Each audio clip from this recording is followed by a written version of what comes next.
Salam alaikum, Zulfillaoun, bonjour. Le pouvoir algérien ne pouvait pas ne pas réagir après avoir laissé se commettre par son absence, par sa carence, la dernière tragédie de Guerrara, dans la vallée du Mzab. La flambée de violence a été trop forte, provoqué une trop grande clameur internationale pour être ignorée, pour être traitée par-dessus la jambe comme cela est le cas depuis des années maintenant. Depuis que la vallée du Mzab a été précipitée dans le malheur, dans l'insécurité, dans un conflit qui ne cessait d'aller crescendo. Alors, pour cette fois-ci, le pouvoir a mis les petits plats dans les grands, il a sorti la panoplie des grandes occasions. Recours à l'armée, dévolution à celle-ci de prérogatives exorbitantes, comme celle de pouvoir décréter le couvre-feu dans la région, arrestation de jeunes dont on dit qu'ils étaient connus de tous pourtant, pour être les principaux auteurs des crimes et des dévastations, et pour faire bonne mesure, arrestation de Kamel Din Fakhar et de plusieurs de ses compagnons. Les autorités algériennes ont donc voulu montrer leurs muscles, mettre le holà à une situation susceptible de plonger tout le pays dans l'inconnu, pour le moins. Et bien sûr, comme une telle situation exige l'intervention directe du chef de l'État, ne serait-ce que par une déclaration, un message à la nation, à défaut d'un déplacement sur les lieux de la tragédie, on nous fait savoir que c'est le président de la République qui a pris cette série de mesures, que c'est lui qui a décidé de confier la gestion de la crise à l'armée, de lui donner toute latitude pour instaurer éventuellement un couvre-feu. Mais les Algériens se posent des questions. Pourquoi le président n'intervient-il pas publiquement, lui-même, autrement que par des communiqués qui lui sont attribués? Qu'est-ce qui l'empêche de parler, de s'exprimer à la télévision en direct, puisque François Hollande nous affirme qu'il peut discuter des heures durant sur des sujets très complexes. Écoutons-le. Que le président Bouteflika, que je peux qualifier de substantiel et de chaleureux. Substantiel parce que nous avons évoqué tous les sujets. Les relations bilatérales, le partenariat économique, le développement de nos échanges humains, compte tenu des liens que nous avons dans nos deux pays. Mais nous avons aussi abordé toutes les questions internationales, y compris les plus difficiles, la Libye, la question aussi du Sahel, la lutte contre le terrorisme, avec ce qui vient de se passer. Le président Bouteflika m'a donné une impression de grande maîtrise intellectuelle. Et même, c'est rare de rencontrer un chef d'État qui a cette alacrité, cette capacité de jugement. Vous m'interrogez sur sa santé, je ne suis pas médecin. Et je ne viens pas comme médecin rencontrer un chef d'État ou un chef de gouvernement. Mais ce que je peux vous dire, c'est que la qualité de la discussion que nous avons eue pendant près de 2 heures était particulièrement intense et particulièrement élevée. Il a toutes les capacités, et il l'a montré, pour, je ne parle pas de ce qu'il peut faire pour l'Algérie, mais pour apporter sa sagesse et son jugement pour régler les crises du monde. Et c'est aussi ce que nous disent, ou ce que semblent nous suggérer, du moins, les personnalités qui l'ont rencontré. John Kerry, Lakhdar Brahimi, Rachid Ghannouchi, Laurent Fabius, ainsi qu'une flopée de chefs d'État, de ministres et de personnages en tout genre. Voici ce qu'écrit le journal L'Expression à ce sujet. Diplomatiquement, je cite, « Diplomatiquement, Abdelaziz Bouteflika a éteint le feu des rumeurs en reprenant de plus belle sa cadence de travail. Le président de la République répond à ses détracteurs. Je suis là. » Plus loin, le même journal. « La médiation de ce chevronné de la politique qu'il est aura abouti avec le résultat démocratique que la planète entière a salué. Bouteflika aura donc répondu sur le terrain à ses opposants. Je suis de retour. » Fin de citation. Et c'est le cas de presque tous les journaux, de presque tous les politiciens, y compris les plus critiques, tous reprennent les déclarations qui émanent du pouvoir et qui créditent le président Bouteflika de toutes les décisions qu'il aurait prises. C'est lui qui a pris ces décisions, nous dit-on. Tout le monde s'évertue à relayer les activités supposées du président sans émettre le moindre doute sur les véritables décideurs de ces mesures qui lui sont prêtées. Presque tout le monde, y compris au sein de l'opposition, semble être entré dans une sorte de consensus. On accepte le fait accompli. On fait comme si le président était normal de chez normal. Et des moyens colossaux se mettent en branle pour conditionner les opinions publiques, pour tuer en nous toute question sur la question. Bouteflika est bien au gouvernail, puisque Hollande le dit, puisque Rennouchi le dit, puisque Fabius le dit. Pourquoi ces gens, et tant d'autres avec eux, se seraient-ils, après tout, rendus complices d'une prise d'otage? Pourquoi apporteraient-ils leur aide au piratage de la principale institution du pays? Il n'y a donc plus de souci à se faire. Bouteflika est donc bien aux commandes. C'est lui qui décide de tout. Alors, juste une question, une petite question. Pourquoi ne s'adresse-t-il pas à son peuple, même dans les pires moments? TSA. Mesure de Bouteflika sur Reldeya. Les réactions. Par Hadjer Gnenfa, Ashira Mamri, Nedia Melal et Massilia Chefhaï. Le matin, DZ. 25 morts à Reldeya. Les vieilles ficelles de Bouteflika. Par LM. Liberté. Reldeya, arrestation de Kamel Eddine Fekar et d'une vingtaine de ses compagnons. Par Mehdi Mhani.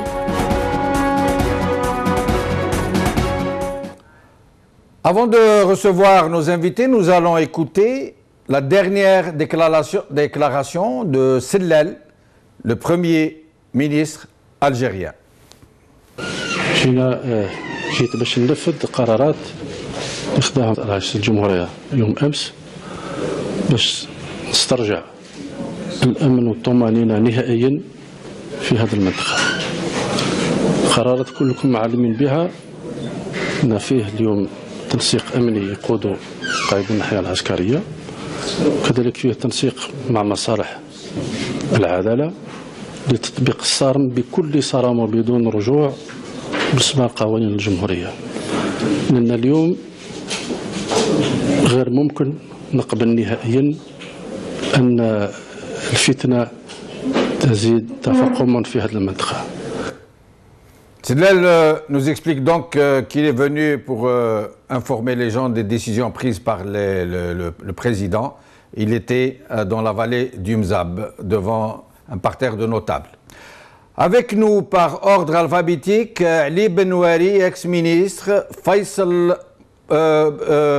Yahya Bonouar, journaliste, Faisal Matawi, journaliste, Rachid Nekez, président du MJC, et Fattah Sadat, secrétaire national aux droits de l'homme RCD.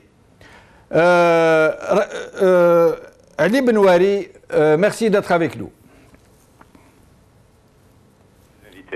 Merci. Alors, c'est Ali Benouari, d'abord votre impression sur ces événements tragiques? Mon impression est j'ai l'habitude de dire c'est la montée des périls, c'est un péril de plus.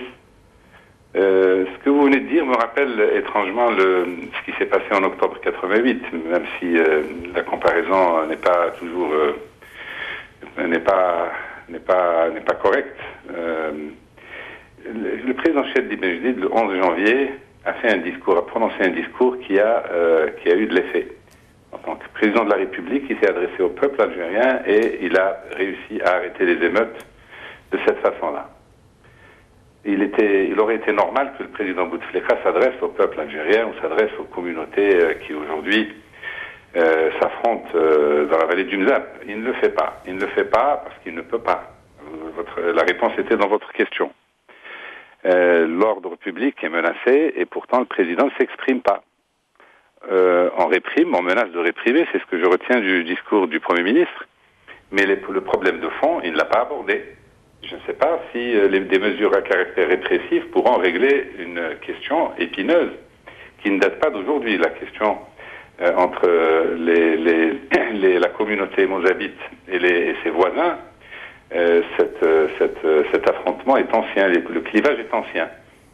Sauf qu'aujourd'hui, il prend des proportions beaucoup plus graves et qui surviennent dans un moment où l'Algérie est fragilisée de tous les côtés, sur le plan économique et financier, sur le plan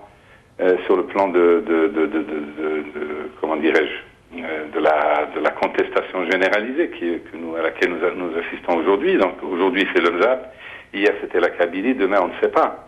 Mais Ali Benouari, à plusieurs reprises dans cette même émission, vous aviez attiré l'attention des gens que la situation allait se dégrader, dégénérer gravement. Mais vous vous attendiez à une telle flambée de violence?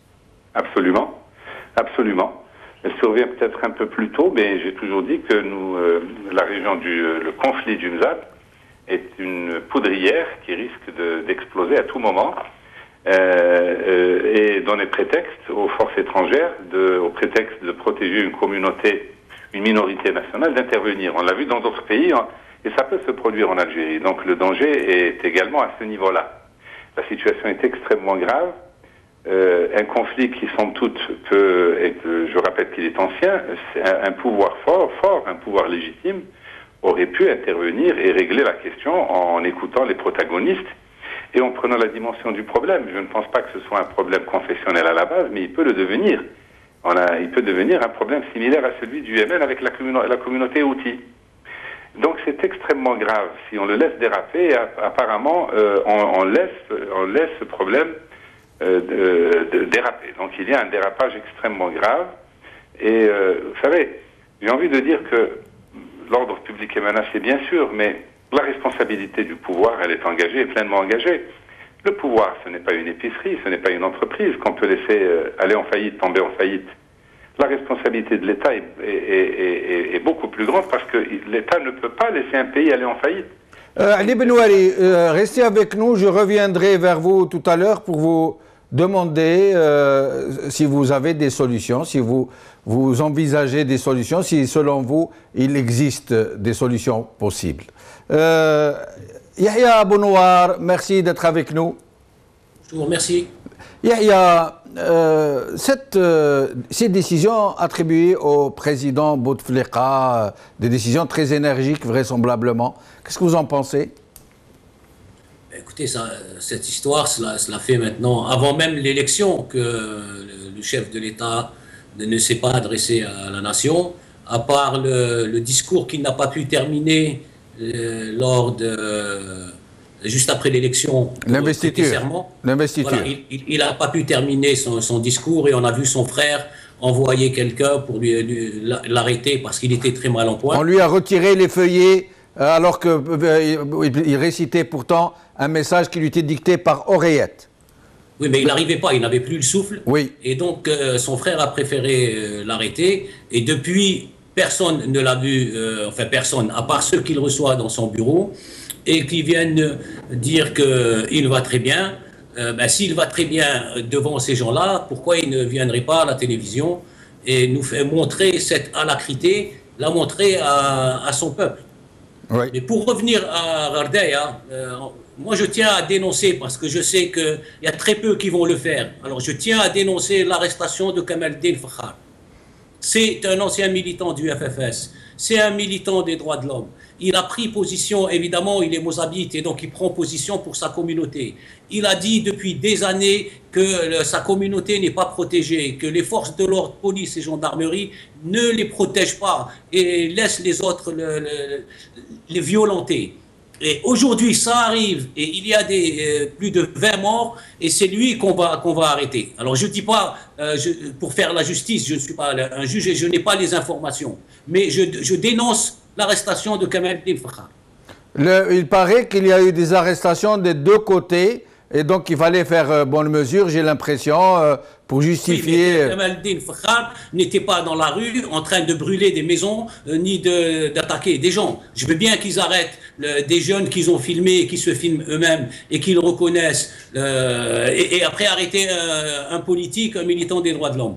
Quand même, on n'est pas dans la même chose. Le régime semble lui reprocher d'avoir fait appel à l'ONU. Mais la preuve, il a fait appel à l'ONU pour protéger les Mozabites. La preuve, qu'est-ce qui vient d'arriver? Le régime a été incapable de les protéger. Ben, il avait raison. Il faut qu'on arrête avec cette histoire parce que le régime est en train de créer un problème de la minorité mozabite en Algérie, problème qui n'a jamais existé. Ils sont en train de le créer maintenant, notamment en arrêtant Kamal El-Din Fakhar. Restez avec nous, Yahya. Je vais revenir vers vous tout à l'heure pour vous demander de vous expliquer plus longuement sur la création de ce problème entre Mozabites et leurs voisins arabes, si on peut les appeler comme ça. Faisal Mattawi, merci d'être avec nous, Faisal. Faisal Mattawi. Faisal, est-ce que Faisal est avec nous? Est-ce que Faisal est avec nous? Alors, en attendant de pouvoir le joindre, il semble qu'il ne soit pas encore avec nous. Rachid Nekez, est-ce que vous êtes avec nous?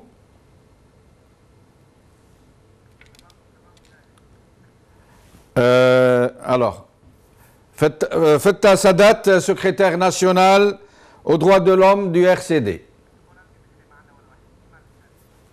Très bien. Alors, je reviens à Ali Benouali en attendant que nous puissions joindre nos invités. Il semble qu'il y ait des petits soucis techniques, ça peut arriver sur le direct. Ali Benouali, je vous demandais tout à l'heure s'il pouvait y avoir des perspectives, des solutions. Comment voyez-vous vous-même l'avenir dans cette région? C'est un problème éminemment politique. Il est d'essence politique. Il n'est pas technique, il n'est pas religieux, il est politique. C'est-à-dire qu'il revient aux autorités sur la base du diagnostic de la situation, des enquêtes sur le terrain et de la responsabilité, de leur responsabilité de prendre les mesures d'apaisement et les mesures de règlement de fond du problème. À mon avis, le problème numéro 1 est le déficit démocratique, et les populations ne se sentent pas représentées, elles se sentent même abandonnées à leur sort. Et il est également économique, puisque je rappelle, mais tout le monde le sait, que la communauté mozabite, est une communauté besogneuse, c'est une communauté bien organisée. Leur modèle d'organisation sociale les protège contre le chômage, les protège contre le désordre. Et c'est une communauté pacifique et elle est saluée, tout le monde le sait. Et sa contribution à la révolution algérienne est également incontestable. Donc son algérianité ne souffre d'aucun doute. Les pouvoirs publics ont l'obligation de résoudre les deux problèmes que je viens de souligner, c'est-à-dire le problème politique.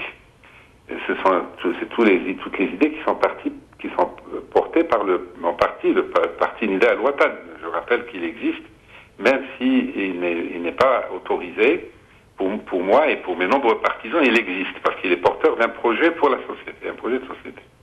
Donc la question politique relève ou renvoie au déficit démocratique. Il faut que les gens puissent s'autogérer, il faut que les régions aient une autonomie financière, qu'il faut qu'elles aient les ressources financières pour pouvoir s'administrer et résoudre le problème. La question est également économique parce que l'État a les moyens, l'opposition n'a pas les moyens, ni vous, ni moi, même si je reçois des appels au secours, on me demande à moi personnellement de venir intercéder. Les gens désespérés se tournent vers toutes les solutions qui leur paraissent pouvoir apporter une solution.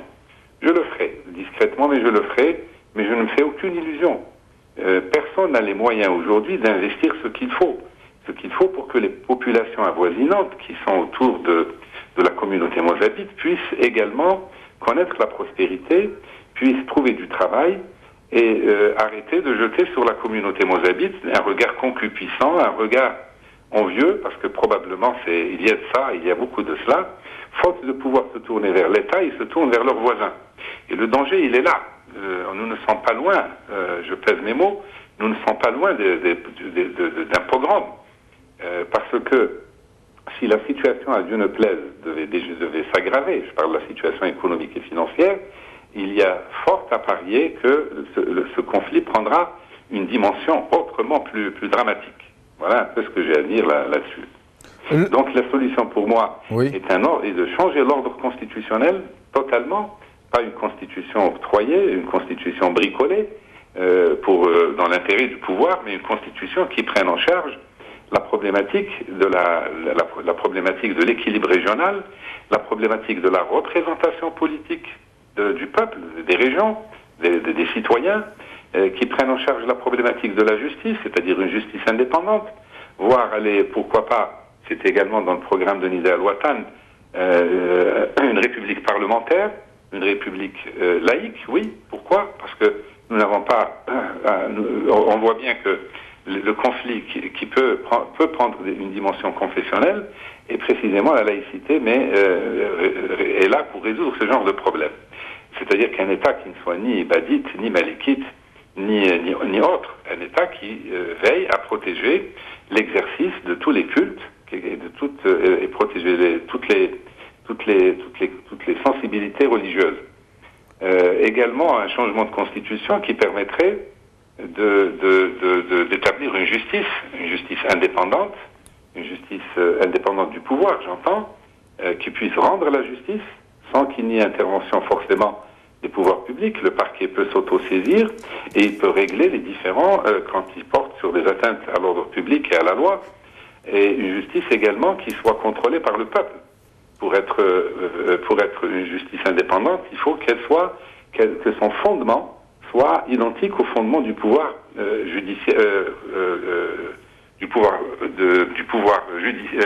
exécutif et du pouvoir législatif. La source du pouvoir doit émaner du peuple. Et donc, c'est un peu l'originalité du programme que j'ai présenté, mais je suis sûr que ce sont là les réponses politiques qu'il faut apporter, élire des juges et des procureurs. Et le jour où les Algériens se sentiront protégés par une constitution qui donne les mêmes droits à tous, où la justice sera indépendante, le jour où ils pourront être maîtres de leur destin, c'est-à-dire pouvoir développer leur région avec des ressources pas les ressources que leur octroie le Wali, s'il veut bien le faire, mais des ressources, donc revoir la fiscalité locale, mais aussi allouer aux régions les ressources qui leur permettent de se développer et leur permettre de les gérer elles-mêmes. Vous voyez que le problème, il est complexe, mais toutes ces questions-là sont éminemment politiques. Restez avec nous, Ali Benouari. Je reçois Rachid Nekaz. Rachid Nekaz, merci d'être avec nous. Oui, salam alaikum, Azul Fillaoun. Salam, Azul Fillaoun. Alors, Rachid Nekaz, votre sentiment sur ce qui vient de se produire dans la vallée du Mzab? Je crois que c'est d'abord et avant tout un sentiment de colère. Colère parce que nous avons tous les moyens pour éviter ce genre de drame en Algérie. Et malheureusement, mois après mois, à chaque fois, on entend des tueries, des jeunes qui perdent la vie, à qui on prive un avenir meilleur en Algérie. Et ça, c'est vraiment la colère aujourd'hui qui domine et qui anime mon esprit aujourd'hui. Oui. Mais sinon, d'après vous, Rachid Nekaz, comment en est-on arrivé là? Est-ce seulement un vieux conflit larvé, latent, entre deux communautés de rites et d'ethnies différentes?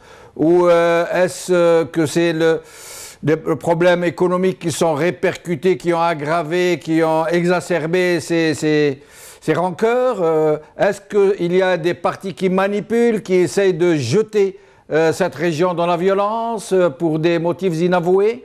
Quelle est votre vision sur la situation? Je crois que c'est un peu tous ces facteurs-là qui expliquent aujourd'hui le drame de la vallée du Mzab.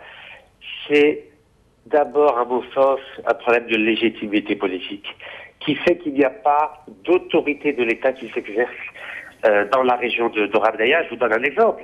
À chaque fois qu'il y a des violences à Rabdaya, systématiquement, la police arrête un certain nombre de jeunes et dans 95% des cas, ces jeunes sont libérés au bout de 2 jours, 3 jours ou 1 semaine. Donc il y a un sentiment d'impunité, c'est-à-dire que l'État ne veut pas assumer à 100% toute son autorité à chaque fois qu'il y a des violences dans la vallée du Mzab. Donc ça, c'est un point qui est très important et qui explique ces violences répétitives dans la région. Quand il y a un sentiment d'impunité, ben évidemment, les jeunes qui causent des troubles n'ont pas peur de l'autorité de l'État, n'ont pas peur de la police, n'ont pas peur de la gendarmerie et n'auront pas peur de l'armée non plus. Ça fait 2 ans que les violences sont continues dans la vallée du Mzab et à chaque fois, l'État ne veut pas assumer toute l'autorité qu'il a entre ses mains, et notamment la justice. Donc c'est la justice qui ne fait pas son travail à Rabdaïa. Je reviens vers vous dans un moment, Rachid Nkes, pour vous demander les solutions que vous préconisez, les mesures que vous préconisez, et si celles qui sont prises par le président de la République vous semblent adéquates. Je reviens vers vous dans un instant. J'accueille à présent Fettah Sadat, secrétaire national aux droits de l'homme du RCD. Fettah Sadat, merci d'être avec nous. Je vous en prie, bonsoir. Merci, bonsoir. Alors, votre sentiment sur la question? Écoutez, c'est d'abord un sentiment d'une extrême désolation. Nous avons constaté, tous les Algériens l'ont constaté également, que l'État ou les pouvoirs publics ont été malheureusement incapables de gérer la situation, étant donné que ce phénomène de violence au niveau de la wilaya de Rabdaïa dure depuis pratiquement 2 longues années. Donc il y a un phénomène de pourrissement de la situation, il y a un phénomène de pourrissement qui est dû à de moult tergiversations des pouvoirs publics algériens à prendre les décisions adéquates pour mettre fin à ce phénomène de la violence. Donc notre sentiment au niveau du RCD, c'est que ces phénomènes d'une extrême violence, nous parlons d'événements meurtriers, puisqu'il y a eu écoulement de sang, il y a eu des morts, il y a eu des centaines de blessés. Cela démontre très clairement la faillite institutionnelle de l'État. Cela démontre également que le système en place qui perdure depuis plus d'un demi-siècle est basé sur l'incurie, est basé sur l'incompétence, est basé sur la non-crédibilité de l'intégralité des institutions de l'État. C'est évidemment une situation d'une extrême gravité, car cette situation pourrait amener à la dislocation de l'État lui-même et pourrait mettre évidemment en danger et mettre en péril l'unité de la nation et l'unité du territoire algérien. Fettah Sadat, oui. Excusez-moi de vous interrompre. Le président Bouteflika, qui a pourtant discuté pendant 2 heures avec François Hollande de sujets très très complexes, n'a pas adressé le moindre message à la nation. Pourquoi, selon vous? Votre remarque est d'une extrême pertinence. Lorsque nous disons, nous, au RCD, qu'il y a une absence de crédibilité des institutions, ce n'est pas une parole vaine. Nous l'avons dit et nous l'avons répété à plusieurs reprises. Lorsque on arrive à présider aux destinées de l'État sur la base de fraude électorale, que ce soit au niveau des assemblées élues, que ce soit au niveau de l'Assemblée nationale, que ce soit au niveau de la présidence, que voulez-vous que l'on ait comme autre résultat? Le drame qui se joue au niveau du droit algérien, au niveau du système institutionnel algérien, c'est que nous sommes en présence d'une constitution qui préconise la séparation des pouvoirs, donc l'existence de 3 pouvoirs qui sont connus, pouvoir législatif, pouvoir judiciaire, pouvoir exécutif. Mais lorsque l'on approfondit l'analyse de l'ensemble des dispositions de cette constitution, qui est toujours en vigueur, nous nous rendons compte que contrairement à ce qui est préconisé, nous sommes en présence d'une concentration flagrante des pouvoirs aux mains d'une seule institution, pour ne pas dire aux mains d'un seul homme, à savoir le président de la République. Ben justement, Fettah Sadat, je reviendrai vers vous dans un petit moment pour vous demander de nous dire si les mesures qu'on vient de nous annoncer sont bien le fait de cette même personne dont vous parlez, si c'est bien lui qui a pris ces mesures, qui a décidé de ce qui doit se faire. Je reviens vers vous dans un moment. Yahya Bounoir, vous me disiez tout à l'heure que c'est le régime qui a provoqué ces événements, qu'il est derrière ce qui s'est passé, qu'il a été complice d'une manière ou d'une autre. Est-ce que vous pouvez me dire pourquoi d'abord il aurait fait ça et ensuite comment il l'a fait? Pourquoi? C'est l'incompétence et l'irresponsabilité. Il n'y a pas de complot. La situation sur le terrain est dégradée depuis plusieurs années et vous avez un régime qui ne fait rien pour régler la situation. Elle ne va pas se régler toute seule. On a sur le terrain des policiers et des gendarmes. Aujourd'hui, on envoie l'armée. Qu'est-ce que ça veut dire? Que les policiers et les gendarmes ne font pas leur travail. Parce que ce n'est pas un problème d'effectif. C'est pas parce qu'il n'y a pas assez de policiers ou de gendarmes, il y en a plus qu'il en faut. C'est parce que les policiers et les gendarmes prennent parti pour un camp contre l'autre. Oui, quelquefois, selon certaines informations, participent. Et le plus souvent, ils laissent faire.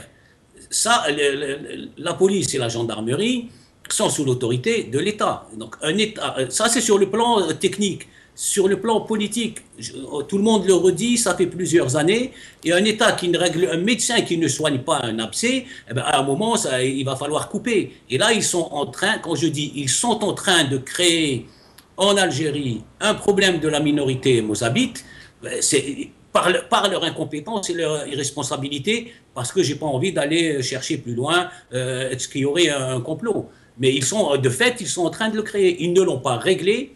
Et aujourd'hui, la dernière fois, c'était 3-4 morts. Cette fois-ci, c'était plus de 20. Et la prochaine fois, ce sera quoi? Oui. Restez avec nous, Yahya. Nous avons réussi à joindre Faisal Mattawi. Faisal, merci d'être avec nous. Oui, bonsoir Jamal. Bonsoir Faisal. Alors, je disais tout à l'heure, vous n'avez malheureusement pas assisté au débat, que dans cette histoire, dans cette tragédie de la vallée du Mzab, tout le monde s'évertue à dire que c'est Bouteflika qui a pris les mesures qui ont été annoncées, que c'est lui qui est derrière qui tient le gouvernail. Et on s'est posé la question de savoir pourquoi il ne s'est pas adressé à la nation. Pas le moindre petit discours, lui qui a discuté pendant 2 heures avec François Hollande. Disons que la crise d'Orléans n'est pas née hier. Au moins, ces éruptions de violence sont apparues depuis 2013. Et Bouteflika ne s'est pas adressé à Ardaya ou à la population algérienne malgré la crise, parce qu'il y a aussi des moments de colère et d'affrontement par ces 2 dernières années. Ça d'une part, et d'autre part, il est connu que depuis 2012, Bouteflika n'a pas fait de discours, et malgré ça, malgré son absence, malgré les appels de l'opposition, malgré les critiques, malgré plein de choses, et il est resté au pouvoir après les élections d'avril 2014. Mais en pareille situation, lorsqu'il y a des affrontements et qu'il y a des morts, et qu'il y a des bâtisses incendiées, des voitures incendiées, situation donc dramatique, on se concentre plutôt sur cette question, c'est-à-dire la nécessité d'arrêter cette fitna, cette crise, ce conflit, pour passer à autre chose. Le débat politique de toute façon a été vidé depuis quelque temps. Beaucoup de monde ont l'impression de tourner en rond. Ardaya est apparu quelque chose comme de banal. On a même banalisé ce qui se passe à Ardaya et maintenant on se rend compte que la situation est grave. Mais pourquoi, Faisal, avoir attendu que la situation en arrive à une telle gravité pour prendre des mesures qui s'imposaient de fait, en fait? Je pense qu'il y a eu une négligence, une grave négligence de l'État algérien, pas le président Bouteflika seulement. C'est tous les responsables qui sont en charge de la sécurité du pays, qui sont la sécurité de la population, de la police, de la gendarmerie, de l'administration locale. Tout le monde est responsable dans cette crise. On a négligé la situation, on a fait des petites mesurettes. Rappelez-vous, et ça, je crois que c'est quelque chose que beaucoup de monde a oublié. Abdelmalek Sellel, qui est le Premier ministre, a promis durant la campagne électorale d'avril 2014, il était directeur de campagne du président Bouteflika, il avait dit que après les élections, je reviens à Ardaya et je reste à Ardaya jusqu'à que le problème soit réglé. Or, il n'est jamais revenu.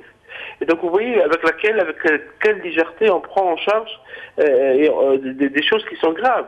Parce que il y a eu beaucoup d'alertes, il y a eu beaucoup d'avertissements, la population a écrit, l'opposition a averti. Et vous savez que des citoyens du Mzab qui sont à Mouzabit ou Charamba ont manifesté plusieurs fois à Alger, notamment devant la maison de la presse Al Jaoud, c'est-à-dire devant le journal où je travaille, et à chaque fois c'était les mêmes appels. À chaque fois ils ont dit qu'il faut qu'il y ait une fitna, qu'il y a un projet criminel, parce que c'est leur mot, qu'on veut opposer la population entre elles, qu'il y a des hommes cagoulés qui circulent dans la ville et qui provoquent la population, qu'il y a des armes, qu'il y a depuis des mois, on ne les a jamais entendus. Donc la question, je crois que c'est une grande question. Pourquoi il n'y a pas eu de réaction des autorités? Maintenant, il est en train d'essayer de rattraper un terrain déjà perdu. Yahya Bounoir écarte la possibilité, l'éventualité d'un complot. Il parle plutôt d'incompétence. Et votre avis, Faisal?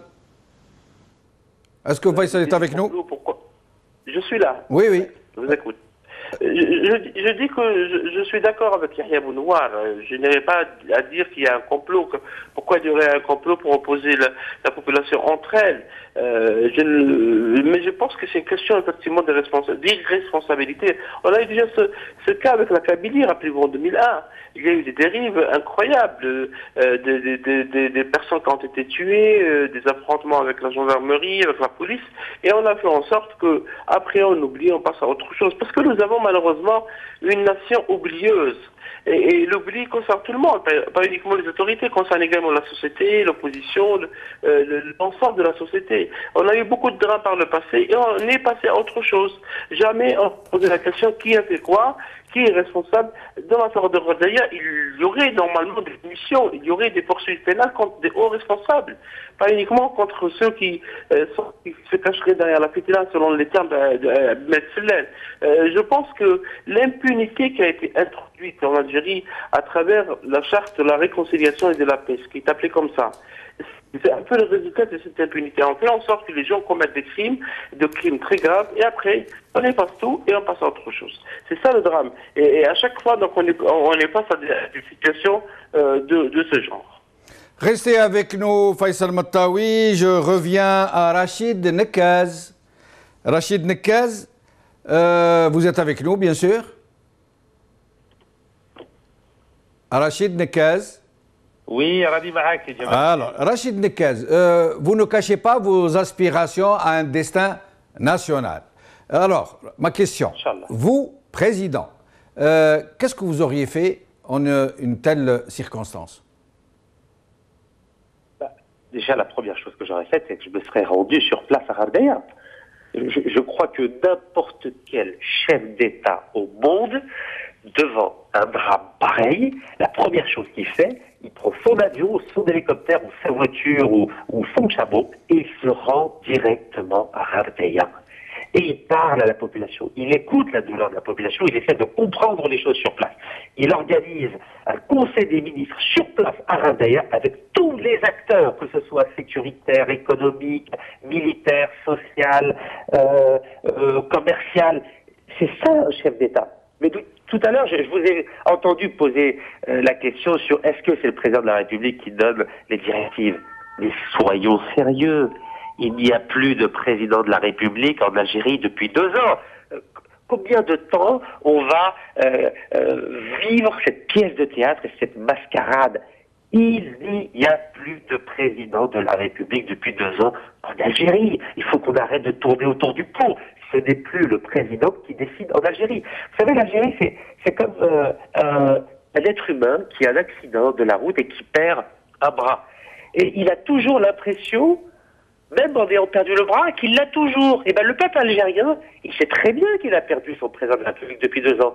Mais comme il a tellement été habitué à l'entendre et à le voir à la télé pendant 15 longues années, il a toujours l'impression que c'est le président qui gouverne l'Algérie et qui préside aux destinées du pays. Eh ben non, il faut le dire gentiment, calmement, avec le plus grand respect, avec le plus grand égard à l'égard du personnage de Adezé Bouteflika, mais il n'y a plus de président de la République en Algérie. Et donc alors qui est en train, Rachid Nekaz, de prendre les décisions à sa place, puisqu'il n'est plus là? Depuis 62, on le sait bien, qui prend les décisions. C'est une direction collégiale. Il y a un peu d'armée, un peu de civil, un peu de businessman et un peu d'intérêt régional. Voilà qui gouverne l'Algérie. Et pourquoi François Hollande, Rachid Nekaz, pourquoi François Hollande nous a dit qu'il a discuté avec lui pendant 2 heures, qu'il a rarement vu un chef d'État d'une aussi grande acuité intellectuelle? Dans la diplomatie, elle autorise le mensonge. Ça s'appelle un mensonge diplomatique. François Hollande, comme tous les autres chefs d'État qui ont été reçus officiellement, entre guillemets, par le président Bouteflika, sont des menteurs. Ça s'appelle le langage diplomatique. On appelle ça la diplomatie internationale. François Hollande a des intérêts en Algérie, Total à Ain Salah et à Tibiboun, Gaz de France à Adran, je le rappelle à nos auditeurs et à nos téléspectateurs. Gaz de France, entreprise française d'État, possède 76% du gaz naturel d'Adran, et ce jusqu'en 2043. Total utilise l'Algérie pour exploiter le gaz de schiste, notamment à Ain Salah et surtout à Tibiboun. On n'en parle jamais de Tibiboun, mais Tibiboun, il y a ce qu'on appelle du tight gaz. Et comment on exploite le tight gaz? Avec le procédé de la fracturation hydraulique. Et la fracturation hydraulique, c'est la même chose pour exploiter le gaz de schiste à Ain Salah. Donc soyons clairs, François Hollande est un menteur, il n'a jamais vu le président Bouteflika, parce que le président Bouteflika est très malade, il n'existe plus politiquement, il n'y a pas de mal à le dire, on respecte le président de la République, mais la reine, il est malade, mon papa, il était malade pendant 7 ans avant de mourir à l'ARNO, et ben c'est pas grave, il est mort à l'ARNO, et ben là, Bouteflika, il est politiquement mort, et je crois qu'il ne faut pas avoir peur de dire, notre président ne peut plus exercer ses fonctions de président de la République, il faut mettre en place une transition, on l'appelle comme on veut, avec des élections présidentielles anticipées, en laissant le président du Sénat exercer le mandat de président de la République pendant cette transition, etc., etc. Donc on est un peuple adulte. Où est le mal? Quand Boumedienne est mort, on n'a pas eu de mal à dire qu'il est mort, Boumedienne. Et ensuite, Chadli l'a remplacé. Quand Zeroual a dit « je ne veux plus continuer à exercer le mandat de président », ben, il est parti. Et puis Bouteflika est arrivé. Donc on a l'impression qu'il n'y a personne d'autre en Algérie que le président Bouteflika pour être... Restez avec nous jusqu'à la fin de l'émission, Rachid Nekaz. On dit qu'il fait la fête. Restez avec nous. Je reviens à Fettah Sadet. Je vous demandais tout à l'heure, est-ce que c'est bien le président qui, derrière toutes ces décisions qu'on lui prête, à longueur de colonne dans les journaux, le président a fait ceci, le président a décidé de cela, le président a réuni le Conseil des ministres, le président a fait cela, a reçu François Hollande. Est-ce que c'est bien lui qui prend toutes ces décisions? Fettah Sadet. Écoutez, sur cette question, la réponse est d'une extrême simplicité aussi. Nous l'avons souligné à plusieurs reprises que nous sommes en présence d'une situation de vacance du pouvoir.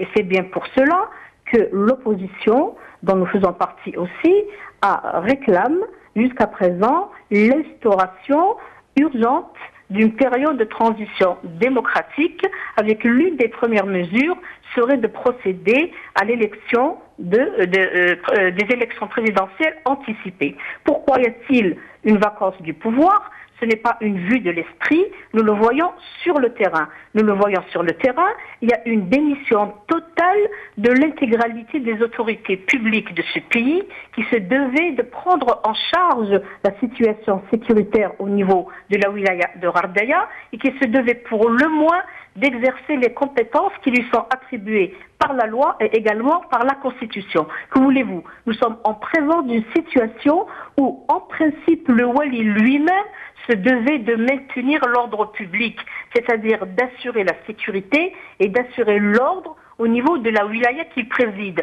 Malheureusement, lorsque l'on revient au texte et lorsque l'on revient à la réalité, qui est d'une extrême gravité, nous avons vu que l'État lui-même, en tant que personne morale, a été incapable d'assurer la protection, a été incapable d'assurer la sécurité des personnes et des biens au niveau de cette région. Donc, une situation de cette gravité que l'on ne peut occulter démontre, si tant est, que le pouvoir est vacant et démontre, si tant est, qu'il y a une parfaite, pour ne pas dire une horrible démission de l'intégralité des pouvoirs publics qui sont censés présider aux destinées de ce pays. Maintenant, pour répondre à votre question, étant donné que nous l'avons souligné, que le président de la République n'est pas à même d'assurer ses fonctions, et je venais de le dire tout à l'heure, lorsque l'on revient à la Constitution, c'est lui qui est le détenteur de l'intégralité des attributions, étant donné qu'il est incapable de les exercer. Cela a amené à cette situation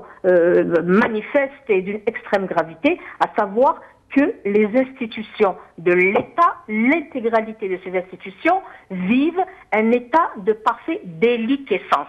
Et cela va amener à cette tragédie, cette horrible tragédie que vit la wilaya de la vallée du Nzable et la wilaya de l'Arwat, de Ouargla, de la wilaya de Ghardaya. Donc là, il me semble qu'il faut tirer, et nous avons tiré la sonnette d'alarme.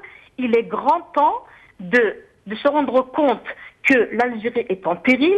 Il est grand temps de se rendre compte que c'est tout le peuple algérien qui vit dans la souffrance, c'est tout le peuple algérien qui est en péril, et il faut revenir à des instruments juridiques, à des instruments adéquats pour amener à la mise en œuvre d'un véritable état de droit dans ce pays. Évidemment, il y a une mesure qui a été prise.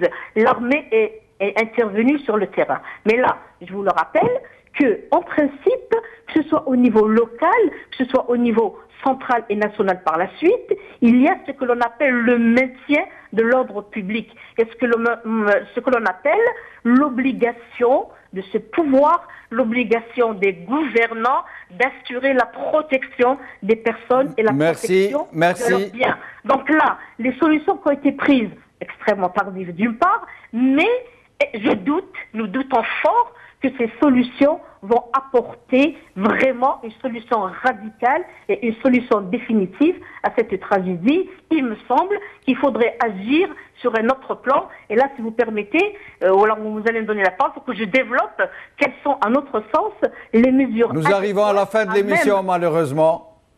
Je suis désolé, nous sommes arrivés à la fin de l'émission. Nous ne manquerons pas de vous inviter une autre fois pour vous permettre de vous exprimer sur ces graves questions. Je vous remercie. Je suis désolé de ne pas pouvoir faire un dernier tour de micro. Merci à Ali Benouari, à Yahya Bonouar, à Faisal Mattawi, à Rachid Nekaz, à Feta Sadat. Cette émission est maintenant terminée. Salam alaikum. Qawa ala khair. Bislama.